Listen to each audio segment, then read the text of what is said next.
जोंनि उदालगुरि जिल्ला बर' थुनलाइ आफादा जितु बिराम बर' मावख'आव जों मोनसे प्रेस मिट लानांगौ जाहैदों। दा बे प्रेस मिट लानायावहाय जोङो बयबो रायजो राजानिसिम बेखौनो गुरैयै मोनसे खावलायहरनो सानदों आरो बयनिसिमबो खुलुमहरनाय थादों। दा नैबे समावहाय जितु जोंहा सोलिबाय थानाय मोनसे बर' रायजोनि गेजेरावहाय माखासे बुजिलायै माखासे बा बुजिलायनाय माखासेनि गेजेराव जोंनाव बाथ्रा दान्थे बिदान्थे जाबाय थादों। बेनो जाहैबाय जोंहा फैगासिनो थानाय 2025 मायथाइनि जानुवारि दाननि गेजेराव जानो गोनां बर' साहित्य सभानि बोसोरारि जिथु जथुमा, बे जथुमाया जोंहा उदालगुरि जिल्लानिनो डिमाकुसि हालामाव दैमुखुसि बे जायगायाव सानब्रैनि हाबाफारि लानानै गाजा गोमजायै जानो नागिरदों। दा बे सानब्रैयाव गिबि साना जोंहा जिल्लानि मोनसे बोसोरारि जथुमा जागोन आरो सानथामा मिरुनि जागोन। दा बे बेलायावहाय जोंहा बे जानुवारि दाननि अक्ट' लानाया 27, 28 आरो 29 आरो 30 खालाराव गोलैबाय। दा नैबे समाव जोंनि जिथु खालार लानाय 28, बे 28आ जोंना बाथौ हारिनि मोनसे गोथार बाथौ सान गोलैनानै थाबाय। दा बे गोलैना थानायावनो जोंहा माखासे गोबां आख' फिख' जानानै थाबाय। दा नैबे थांखि लानायनि जोंहा माखासे सावरायनायनि गेजेरजों बे थांखिखौ लानाय जादोंमोन, डेटखौ लानाय जादोंमोन। दा बियो थांनाय अक्ट'बर दाननि जोंहा जिथु 13 अक्ट'आवहाय जोंहा गुवाहाटि गरसकआव जोंनि जिथु बाथौ माबानि बर' थुनलाइ आफादनि गाहाय नयनआव सावरायनाय जादोंमोन आरो बेवहाय जोंनि गासिबो मिरु बर' थुनलाइ आफादनि जिल्लानि बिबानगिरि आरो जोंहा बिदिनो हारिमु आफादनि बिबानगिरि लोगोसे आबोफ बिथांमोना ज' जाफैनो हादोंमोन। बेवहाय सावरायनायनि गेजेराव जोङो बेखौनो थारिखखौ माने 27, 29, 28, 29, 30खौ थिग खालामनाय जाबाय। दा बेवहाय रावबो सानस्लाबनो हायाखिसै दे 28आ गोथार बाथौ सान जानानै दङ। दा सोरबा मिथियोमोनब्लाबो फोरमायाखिसै हिदिनखालि। दा जोङो लोगो लोगो बयबो जिल्लाफ्रा बेवहाय बयबो गावसिनि मददथिखौ होबाय आरो बे रोखोमैनो जोंना जोंनि बर' थुनलाइ आफादनि गाहाय नेहाथारि बिथां आदा नीलकण्ठ गयारिया प्रेस मिट होबाय। दा बे प्रेस मिट होनायनि गेजेरजोंनो जोंनि माखासे बाथौ सिबियारिफ्रा मोनसे आर'नांबाय जे 28 अक्ट'आ गोथार बाथौ सानखौ बोरैहाय बर' थुनलाइ आफादा गावसिनि जथुमाखौ खुंफुंनो नागिरखो। दा बे हिसाबै जोंनिसिम बिदिनो ससियेल मिडिया आरो बिदिनो माखासे रायजो राजानि बुंनायखौ जों खोनाबाय। दा बेफोरखौ नायनानै जोंनि बर' थुनलाइ आफादनिसिमबो दुलाराय बाथौ गौथुमनि गांसे लाइजामा फैबाय मिरु आफादनिसिम। दा बेखौ नायनानै आरो फिन जोंनि मिरु आफादा आरो मोनसे मावफुं मेल लिंफुंबाय। बेखौ थांनाय 27 अक्ट'बर डिमाकुसियाव कलेजावहाय लिंनाय जाबाय। बेवहाय सावरायबाय। सावरायनानै ओमफ्राय गासिबो जिल्लानि बिबानगिरि बिथांमोना फैबाय। फैनानै बिदिनो गोथौयै सावरायदों। सावरायनानै बिदिनो माखासे खेमा बिबाय 28 अक्ट'खौ। दा नैबेबायदि माने बयबो सावरायनायनि मतामतजों मोनफ्रोमबो जिल्लानि सापर्टजोंनो दे बेयावनो जोङो खुंफुंनाय जाथोंसै होननानै बिथांमोना जिल्लानि माखासे बिबानगिरिफ्रा बिथांमोना मददथिखौ होबाय। आरो बे रोखोमैनो जोंनि मिरु बर' थुनलाइ आफादनि गाहाय नेहाथारिया हैदिन आरो मोनसे पर्टेलाव फोरमायहरबाय रायजो राजानिसिम। लोगोसे जोंनि बानजाय आफादनि गाहाय लिंथुमगिरि मानगिरि जौस्रां बर'आबो हैदिनखालि गावनि बिबुंथिखौ होबाय। दा नैबे समावहाय थेवब्लाबो जोंनि बाथौआरि बिथांमोना गोसोखौ गोजोननाय मोनासै। बिथांमोना दुखु फोरमायहरबाय थाबाय। बेखौ नोजोर बोनानै आरो फिन डिमाकुसियावनो 7 नभेम्बरावहाय जोंनि मिरु आफादजों आरो दुलाराय बाथौ गौथुम आफादनि मानगिरि आफादगिरि आरो गाहाय नेहाथारि आरो गासिबो बिबानगिरि लाइमोन बिथांमोना नुजाथिफैनानै बेवहाय फ्राय 3 घन्टानिबो बारा सावरायनायखौ लाबाय डिमाकुसि हालामावनो। दा बेयाव सावरायनाय लेखा गोबां बाथ्रायानो बेवहाय माने फिनलायनाय जाबाय, सोंथि सोंलायनाय फिनलायनाय। दा बिनि गेजेराव जोंनि बर' थुनलाइ आफादनिफ्राय बेखौनो रोखा फोरमायनाय जाहैबाय, जोंनि जिथु अक्ट' लानाय थारिख लानाय आवगायनोबो हाला फासयनोबो हाला बेबायदि अबस्थायाव जाहैबाय। आवगायबाबो जोङो बिथिंजाय गुन उत्सब थाहैबाय आरो बिथिं मागो दमासिनि बाथ्रा दंसै आरो फासयब्लाबो जोंहा बिथिंजाय गुबुन माने बिदिनो माखासे माने गुन उत्सब आरो बिथिंजाय थाहैबाय जोंहा मेट्रिक आनजाद। बिदिनो जोंनि मिरु आफादा माने बिथांखि नागिरनायाव गोबां माने खस्थ' दंसै आरो बेखायनो बेवहाय सावरायनाय गेजेराव बेबायदि मोनसे गरन्थ होबाय।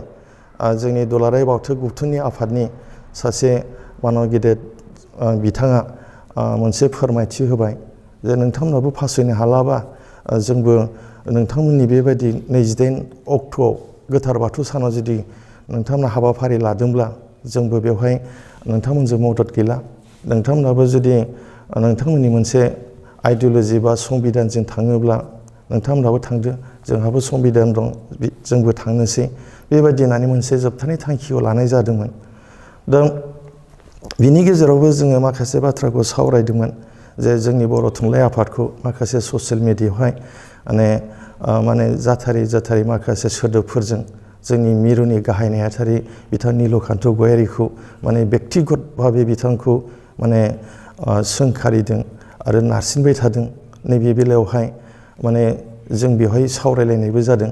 दा बेखौ नायनानै जोंनि गेजेरावहाय मोनसे थि खालामनाय जादोंमोन जे बेबायदि मोनसे सोंखारिनायखौबो बन्द' खालामनांसिगौ होननानै मोनसे माने सावरायनायाव नुजाथिदोंमोन आरो बेखौ बयबो गनायथिबो होदोंमोन। दा जोंबो बेखौनो दुखु खालामबाय जे जोङो मिरु आफादनि सायावनो बर' थुनलाइ आफादनि एसेबां गिदिर मोनसे बर' माहारिनि जौसिन मोनसे माहारि आफाद आरो जोंनि धोरोम आफादाबो जोंनि बर' माहारिनि मोनसे जौसिन आफाद। दा बे बेलायावहाय जों मोननैबो माबाजों गाहाय दैदेनगिरि बिथांमोननि सावरायनायाव गोजोन सावरायनायाव बेखिनि थांखिया फैदोंमोन। दा जों बेखौनो सानो जे जोंनि जिथु बर' थुनलाइ आफादनि मानगिरि गाहाय नेहाथारि बिथां नीलकान्त गयारीखौ जे बेक्तिगत भाबे माखासे नारसिनबाय थानाया बेखौ नोंथांनाव अननानै बन्द' खालामनांगौ। मानो होनबा बर' थुनलाइ आफादा दिनै सोरबा सासेनि नङा, बियो गासिबो बर' माहारिनि आरो बिथाङा जाखिनि फोरमायबाय बुंबाय बियो जोंनि माने मावफुं आफादाव थांखि लानाय बायदिसो बिथाङा बेखौ बुंनांगौ बाध्य जादों आरो दासिम जिथु फोरमायगासिनो दं बिथाङा बिदिनो मावफुं मेलाव लानानैसो बे बाथ्राखौ बुंबाय थादों। दा नैबे समावहाय इयुनाव जाहाथे जोंनि बर' माहारिनि गेजेराव जों जिथु सानलायदों जे धोरोम आफादाबो एसेबो जेबो खहा जायाजासे बा एसेबो मोनसे हेम्पार गोलैयाजासे जाहाथे गोथार 28 अक्ट' जिथु गोथार बाथौ सानखौ खुंफुंलांनो हाथों, बेखौ जोंनि बर' थुनलाइ आफादनिफ्रायबो खावलायनाय बा आर'ज थादों, माने मोजाङै मोजां खुंफुंलांथों आरो जोंनि जिथु बर' थुनलाइ आफादनि जिथु जानो गोनां जथुमा बेबो मोजाङै जालांथों, बेखौ जोङो मोनसे बरसा दादों। दा नैबे समावहाय जों बेखौनो उदालगुरि जिल्ला बर' थुनलाइ आफादनिफ्राय जों बाथौ आफाद जोङो दुलाराय माने बाथौ गौथुमनि जायफोरबा जोंहा सिबियारि, जोंजों लोगोसेनो बयबो सिबियारि, जों सिबियो।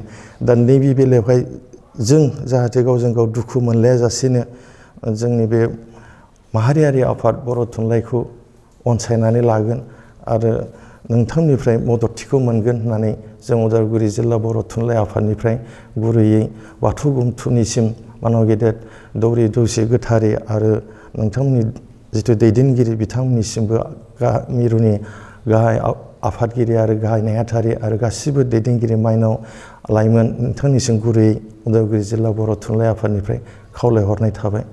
एसेनोसै। जोङो बिखेखै बर' थुनलाइ आफादनि गाहाय नेहाथारि बिथां नीलकान्त गयारीनि सायाव जा जों ससियेल मिडियायाव बिनि हेंथायै बाथ्रा बुंनाय नुदों, बेखौ लानानै जों दिनै उदालगुरि जिल्ला बर' थुनलाइ आफादनिफ्राय मोनसे खौरांगिरि मेल लादों।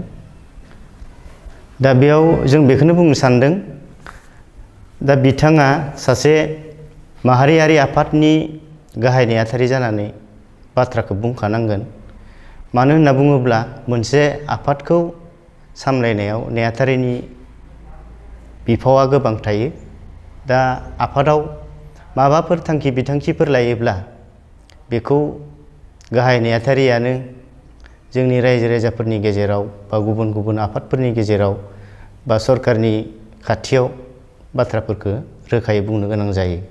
दा बे हिसाबैनो बिथाङा थांनाय 13 अक्ट'बराव मिरु बर' थुनलाइ आफादनि जा मावफुं मेल जादोंमोन, बेयाव 64थि बोसोरारि बर' थुनलाइ आफादनि जथुमानि जा बानजाय आफाद, बे बानजाय आफादनिफ्राय मोनसे टेन्टेटिभ डेट हैनाय जादोंमोन। 27, 28, 29, 30 बे तारिखखौ मिरु बर' थुनलाइ आफादनिसिम दैथायहरनाय जादोंमोन आरो बे अक्ट'खौनो लानानै बिथांमोना 13 अक्ट'बराव सावरायदोंमोन आरो बे मिरु मावफुं मेलाव बिथांमोना बे अक्ट'खौनो थिग खालामनानै लादों आरो बे मावफुं मेलाव जोंहा दुलाराय बर' आइजो अनसाय आफादनिफ्राय बाहागो लादोंमोन, दुलाराय बर' गुदि फोरोंगिरिफोर आफादनिफ्राय बाहागो लादोंमोन आरो गुबुन गुबुन माखासे जिल्लाफोरा बे आफादाव बाहागो लादोंमोन। दा बे आफादाव अक्ट'खौ लानानै जेबो सावरायनाय जायाखिसै। दा बाथौ साननि बेलायावबो रावबो रायखांनाय जायासै। बेनिखायनो मिरु आफादा बे सानखौ खुंनो हासिगोन होननानै बानजाय आफादनो खोथा हरदोंमोन आरो थांखिबो लादोंमोन। बिनि उनाव बे तारिखखौ फोसावनाय लोगो लोगो जोंनि बर' माहारिनि गेजेराव बिखेकयै बाथौ महासभाया गोबां खुद्रिनाय दिन्थिबाय आरो बे खुद्रिनायफोरखौ लानानै जोङो 27 अक्ट'बराव आरोबाव मोनसे मिरु बर' थुनलाइ आफादा मावफुं मेल लाबावबाय डिमाकुसियाव। दा बेयाव गोबां जिल्लाफोरनिफ्राय कमेन्ट लाबावनाय जादोंमोन, आबसुनिफ्रायबो लानाय जादोंमोन, आबोबनिफ्रायबो लानाय जादोंमोन। दा बेयाव जिहेतु 28 जानुवारि खालि बाथौ सान, बे साना जोंहा मोनाबिलियावसो रेजिस्ट्रेसन जागोन। बे हिसाबै खुंनो हायो बा लानो हायो होननानै बयबो कमेन्ट होनायलाय ओइदिनाबो बे तारिखखौनो, बे सानब्रै तारिखखौनो गनायनानै लाबावनाय जादोंमोन। आरो बिनि उनावबो जोंहा बाथौ आफादनिफ्राय माखासे खुद्रिनाया फैबावबाय, माखासे गाज्रि गाज्रि कमेन्ट लिरबाय, गाहाय नेहाथारिनि सायाव पार्सनेल एटाक खालामबाय। दा बेफोरो जोंनि थाखाय जोबोद दुखुनांथावना जादों आरो बेफोरखौ बर' थुनलाइ आफादा गोथौयै साननानै थांनाय 7 नभेम्बर खालि दुलाराय बाथौ गौथुमजों आरो बेनिफ्राय बर' थुनलाइजों मिरुआरि भाबै मोनसे जइन्ट टक बा सावरायनाय जायो। दा बे सावरायनायावबो सावरायै मोनसे गरन्थ'आव फैनो हादोंमोन। बेनो जाहैबाय जे जिहेतु बर' थुनलाइ आफादाबो अक्ट'खौ लानानै फावसायनोबो हाला, आवगायनोबो हाला। बे हिसाबै जोङो सावरायै उनाव मोनसे गरन्थ'आव फैनो हादोंमोन जे दा उपाय गैथाराब्ला माने दुलाराय बाथौ महासभायाबो आरो बेनिफ्राय बर' थुनलाइ आफादाबो मोनसे डिसिसनाव फैनो हादोंमोन जे सावरायनानै जे गावबा गाव संबिजिरजों थांनानै खामानिखौ मावलायलायब्लानो बे जथुम्मायाबो जाफुंसारै खुंजागोन आरो बाथौ महासभायाबो गावसोरनि खामानिखौ, बाथौ सानखौ मोजाङै मोजां खुंलांनो हागोन होननानै मोनसे थांखियाव फैनो हादोंमोन। दा बे थांखियाव फैखांनायनि उनावबो जोंहा मिरु बर' थुनलाइ आफादनि गाहाय नेहाथारि बिथां निलकान्त गयारिखौ पार्सनेल एटाक खालामनानै माखासे गाज्रि राव बाहायनानै बिथांखौ एटाक खालामनाय जादों। दा बिथांखौ एटाक खालामनाया बेसे माने जुक्ति गोनां, दा बेखौ जों साननो गोनां जादों। दा बेखायनो जिहेतु दुलाराय बाथौ गौथुमा बा दुलाराय बाथौ महासभाया बेखौ पार्सनेल एटाक खालामाखैब्लाबो बिथांमोननि माखासे सामसाफ्रा माखासे गाज्रि कमेन्ट हरनानै सोंखारिदों।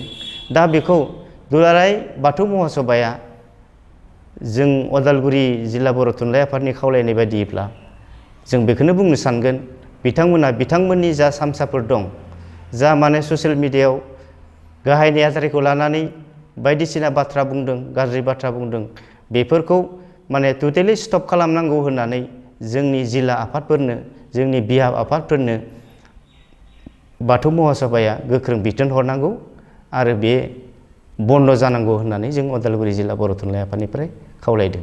मानो होननानै बुङोब्ला माने बाथौ धोरोमा बर' हारिनि गेजेराव खौसे लाबोनो हाया। बेयो बाथौआरिफोरखौल'सो बुंनो हागोन। किन्तु जोंहा बर' थुनलाइ आफादाव गुबुन गुबुन धोरोमनि मानसि दङ, सत्संगनि दङ, ब्रह्मनि दङ, खृष्टान दङ, बायदि बायदि धोरोमजों लानानै जोंनि बर' थुनलाइ आफादा दाजानाय।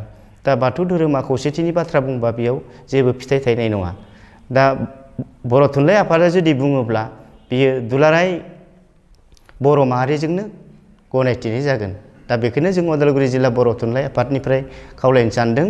जिहेतु आफादनि माखासे बाथ्राखौ गाहाय नेहाथारियानो बुङो, बे हिसाबै गाहाय नेहाथारिया आफादाव थांखि बिथांखि लानाय बाथ्राफोरखौ बुंदों आरो बेयाव बिथांखौ बे बाथ्राफोरखौ बुंनायाव माने बिथाङा गाव हारसिंनो पार्सनेलि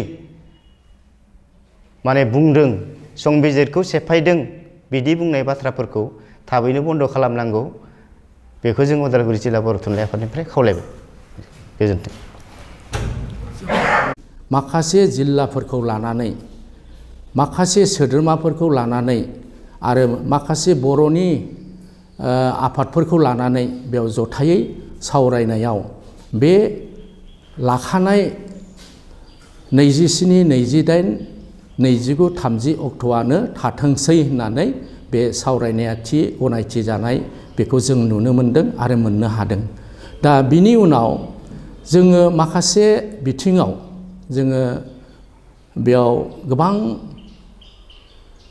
फेसबुकआव फोसावनाय बा दुलाराय बाथौ गौथुमनिफ्राय माखासे बुंनायनि गेजेरजों बा खावलायबावनायनि गेजेरजों बेखौ बिथांमोनखौ मान सनमान होनानै थांनाय 7